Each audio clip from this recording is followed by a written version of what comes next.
Hello everyone, welcome to my channel Paul kitchen. আজকে আমি হাজির হয়েছি নিরামিষ দিনের স্পেশাল একটা ইউনিক রেসিপি নিয়ে। তো মায়ের হাতে যে আলুটা দেখতে পাচ্ছেন, এটা মাটির নিচে হয়, খেতে খুব দারুণ লাগে। তো আজকে আমি দেখাবো এই আলুটা দিয়ে পনির দিয়ে স্পেশাল একটা ইউনিক নিরামিষ রেসিপি।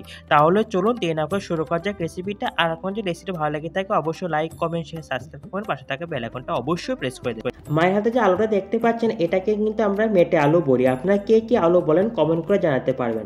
এই আলুটা কিন্তু মাটির নিচে হয়, গাছটা থাকে মাটির উপরে, আর গাছের মধ্যে কিছু ছোটো ছোটো আলুগুলো ধরে ওইগুলিকে যদি আপনারা মাটির নিচে লাগান, আবার এমন টাইপের বড় বড় আলু হয় মাটির নিচে। তো এই দেখুন, এটাকে কেটে নিলাম। এর মধ্যে দেখুন কি সুন্দর একটা গাছ বেরিয়েছে। এটাকে যদি আবার টুকরোটা যদি আপনারা লাগান মাটির নিচে, ঠিক এমন টাইপের একটা বড় আলু হবে। আর দেখুন এখানে অনেকটা শুকিয়ে গেছে। দেখুন দেখতে পাচ্ছেন, মাত্র 2 মাস আগে আমরা তুলেছি আলুটাকে। আপনারা সবসময় আলুটা শীতের সময় তুলবেন, খেতে ভালো লাগবে। বর্ষার সময় তুললে কিন্তু আলুটা খেতে ভালো লাগে না। তা এটা যেহেতু মাটির নিচে হয়, দেখুন এর মধ্যে অনেকটা মাটি লেগে আছে। তা আপনি মাটিগুলোকে ভালো করে প্রথম পরে পরিষ্কার করে নেবেন। দেখুন কতটা মাটি বেরিয়েছে এর থেকে।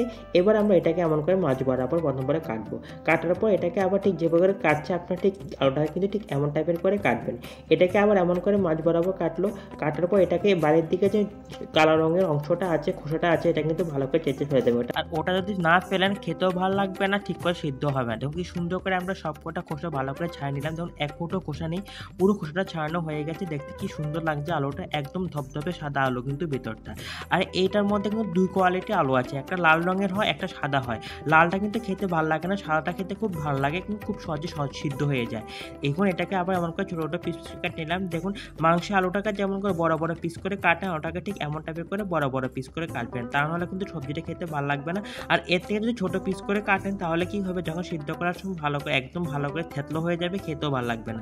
তো এমন করে বড় বড় পিস করে কাটবেন। কি সুন্দর করে আমরা সবকটা কেটে নিলাম। এবার দিয়েছি এর মধ্যে পরিমাণ মতো হলুদ গুঁড়ো, আর দিচ্ছি পরিমাণ মতো নুন। এবার নুন হলুদ গুঁড়ো দিয়ে ভালো করে এমন করে কষলে নেবেন। যদি এমন করে ভালো করে কষলে এর থেকে একটা আঠালো স্ল্যাশটা ভাব আছে, ওটা যদি না দূর করেন, রান্না করার পর খাওয়ার সময় একটু গলা চুলকোতে পারে। তাই এমন করে ভালো করে আগে নুন হলুদ দিয়ে মেখে ভালো করে যে স্ল্যাশটা ভাবটা দূর করে নেবেন। আর যাদের গ্যাস অম্বলের সমস্যা, যদি এমন করে ভালো করে স্ল্যাশটা ভাগটা না ফেলেন না, ওটা আপনার খাওয়ার পর গ্যাস অম্বলের সমস্যা আরও বাড়তে পারে। তার জন্য এমন করে ভালো করে কষলে এর থেকে যে স্ল্যাশাযুক্ত অংশটা আছে, এটাকে বের করে নিতে হবে। দেখুন কতটা ভারী হয়েছে জলটা এবং কতটা স্ল্যাশার বেরিয়েছে। এমন করে কিন্তু আপনার যে স্ল্যাশার ভাগটাকে বের করে নেবেন, তা না হলে কিন্তু খেতে ভালো লাগবে না। দেখুন আমরা ছেঁকে যে জলটা আছে ওটা বের করে নিচ্ছি, আর আলুটাকে আলাদা করে একটা বাটির মধ্যে তুলে নিচ্ছি। এবার আমরা আবার একটা বাটি নিলাম, নিয়ে এই স্ল্যাশাযুক্ত জলটা ফেলে দিচ্ছি। দেখুন কতটা ঘন হয়েছে স্ল্যাশাটা। এমন করে কিন্তু আপনার জলটাকে ফেলে দেবেন। এবার আমরা একটা বাটির মধ্যে আবার দিলাম, আলুগুলো দিয়ে আবার জল দিয়ে ভালো করে কষলাচ্ছি। এমন করে যত ভালো করে কষলাবেন, তত স্ল্যাশাযুক্ত অংশটা বেরিয়ে যাবে এবং আলুটাও খেতে ভালো লাগবে। দেখুন এখন যে জলটা দেখতে পাচ্ছেন, আগের মতো কিন্তু এত ঘন নেই, একটু পাতলা রঙের হয়েছে। তার মানে বোঝা যাচ্ছে যে স্ল্যাশাযুক্ত অংশটা মোটামুটি বেরিয়ে গেছে। এবার আমরা এগুলোকে ভালো করে জল থেকে তুলে ছেঁকে নিয়ে একটা বাটির মধ্যে নিয়েছি আলুগুলো। দেখুন কি সুন্দর করে আলুগুলো তুলে নিলাম একটা বাটির মধ্যে। এবার আমাদের মায়ের হাতে দেখতে পাচ্ছেন, এটা হলো পনির। এটা আমরা বাড়ির মধ্যে তৈরি করেছি। এই পনিরটা বাড়িতে কীভাবে পনির তৈরি করবেন, এই ভিডিওটা আমার ডেসক্রিপশন বক্সে আছে, ওখান থেকে দেখে নেবেন। তো এবার পনিরটাকে দেখুন কেমন করে কাটছে, ঠিক যেভাবে করে কাটছে ঠিক এমন টাইপের করে কাটবেন। দেখুন কি সুন্দর করে কেটে নিচ্ছে পনিরটাকে। এমন করে আপনার লম্বা লম্বা করে কাটবেন, তা না হলে কিন্তু সবজিটা খেতে ভালো লাগবে না। এবার দেখুন এটাকে আবার কেমন করে কাটছে। দেখুন এটাকে আবার এমন করে লম্বা লম্বা করে কাটছে। যেভাবে কাটছে আপনার ঠিক পনিরটাকে ঠিক এমন টাইপের করে কাটবেন। দেখুন কি সুন্দর করে লম্বা লম্বা করে কেটে নিয়েছে। এমন করে আমরা সবকটা পনিরের পিস কেটে নিচ্ছি। আর এদিকে দেখুন আমাদের সবকটা পনির সুন্দর করে কাটা হয়ে গেছে, রেডি। এবার আমরা ওভেনে একটা কড়াই বসিয়ে দিলাম, পরিমাণ মতো তেলটা গরম হয়ে গেল। এবার নুন হলুদ দিয়ে মেখে রাখা যে পনিরের পিসগুলো আমরা তেলের মধ্যে দিয়ে দিলাম। এবার দেখুন পনিরটা এক পিঠ হয়ে গেছে, উল্টে দিচ্ছি। দেখুন কি সুন্দর করে একটু হালকা লালচে রঙের হয়ে উঠছে পনিরগুলো। ঠিক আপনি এমন করে হালকা লালচে করে ভেজে নেবেন পনিরগুলিকে। দেখুন কি সুন্দর করে পনিরগুলো লালচে রঙের ভাজা হয়ে গেছে। পনির ভাজার সময় একটা কথা মনে রাখবেন, পনিরটা যদি বেশি ভেজে ফেলেন শক্ত হয়ে যাবে, খেতে ভালো লাগবে না। তার পনিরটাকে একটু হালকা লালচে করে ভেজে নিলে পনিরের কাঁচা গন্ধ আসবে না, খেতেও ভালো লাগবে। দেখুন পনিরগুলো সবটা নামিয়ে নিলাম। এবার আমরা ওভেনে একটা কড়াই বসিয়ে দিলাম, পরিমাণ মতো জল। এবার ভালো করে ধুয়ে নেওয়া যে আলুগুলো দিয়ে দিলাম জলের মধ্যে, আর দিয়ে দিচ্ছি এখানে পরিমাণ মতো 1 টিস্পুন নুন। নুনটা দিয়ে সম্পূর্ণকে ভালো করে মিক্স করে এটাকে সিদ্ধ হতে দেবো 5-6 মিনিটের জন্য। দেখুন 4-5 মিনিট পর আলুটা ঠিকঠাক সিদ্ধ হয়ে গেছে। আমরা চামচ দিয়ে প্রেস করছি, যখন চামচ দিয়ে প্রেস করছি দেখুন আপসে চামচে ঢুকে যাচ্ছে, তার মানে বোঝা যাচ্ছে আলুটা সিদ্ধ করা হয়ে গেছে। এমন টাইপের করলে আলুটা সিদ্ধ নামিয়ে নেবেন। এর থেকে যদি বেশি সিদ্ধ করেন, তাহলে যখন রান্না করবেন একদম থেতলো হয়ে যাবে, খেতে ভালো লাগবে না।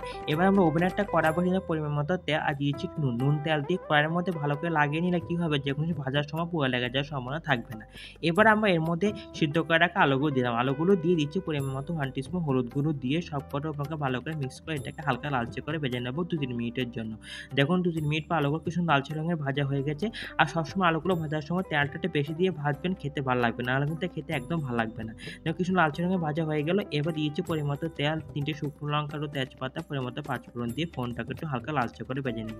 এবং ফোড়নটা লালচে রঙে ভাজা হয়ে গেছে। এবার আদা বাটা, লঙ্কা বাটা, জিরে গুঁড়ো দিয়ে একটা মসলা ভেজেছিলাম, মসলাটাকে দিলাম। মসলাটাকে ভালো করে কন্টিনিউ না থাকবো না, আপনারা দেখবেন মসলা খুব সুন্দর করে কষে গেছে। মসলা সুন্দর করে কষে গেছে। এবার আমরা ভেজে রাখা আলুগুলো দিলাম। আলুগুলো দিয়ে মসলাটা একদম ভালো করে কষিয়ে নেব। যত সবজিটা ভালো করে কষাবেন তত খেতে ভালো লাগবে। দেখুন কি সুন্দর করে আলুটা কষে গেল মসলার সঙ্গে। এবার আমরা গ্রেভি তৈরি করার জন্য দিচ্ছি পরিমাণ মতো জল। আপনারা আপনাদের পরিমাণ জল দেবেন, আমি আমার পরিমাণ মতো জল দিলাম। এবার এটাকে হতে দেবো 4-5 মিনিটের জন্য। আর দিয়ে দিচ্ছি ভেজে রাখা পনিরগুলো। পনিরগুলো দিয়ে সব ভালো করে মিক্স করে এটাকে হতে দেবো 5-6 মিনিটের জন্য। এবং 5-6 মিনিট পর গ্রেভিটা দেখুন কি সুন্দর ঘন হয়ে গেছে। দেখতে কত ভালো লাগছে, মোটামুটি হয়ে গেছে। দিয়েছি পরিমাণ মতো গরম মশলা বাটা। গরম মশলা বাটাটা দিয়ে সবকটা ভালো করে মিক্স করে হতে দেবো 2-3 মিনিটের জন্য। 2-3 মিনিট পরে দেখুন সবজিটা কি সুন্দর তৈরি করা হয়ে গেলো। এবার আমরা নামিয়ে নেব। দেখুন তৈরি করা হয়ে গেলো গরম গরম রেসিপিটি। এই রেসিপিটা গরম গরম ভাতের সঙ্গে পরিবেশন করলে না নিরামিষ দিনে যা জমা যাবে। একবার যদি খান না জীবনে ভুলবেন না এত টেস্টি। তো আপনারা কিন্তু অবশ্যই রেসিপিটা বাইরে ট্রাই করবেন। কেমন হয়েছে কমেন্ট করে কমেন্ট বক্সে লিখে জানাবেন। তো আজকে আমি ভিডিও শেষ করছি, একটা হাজির হবো অন্য কোনো রেসিপি নিয়ে।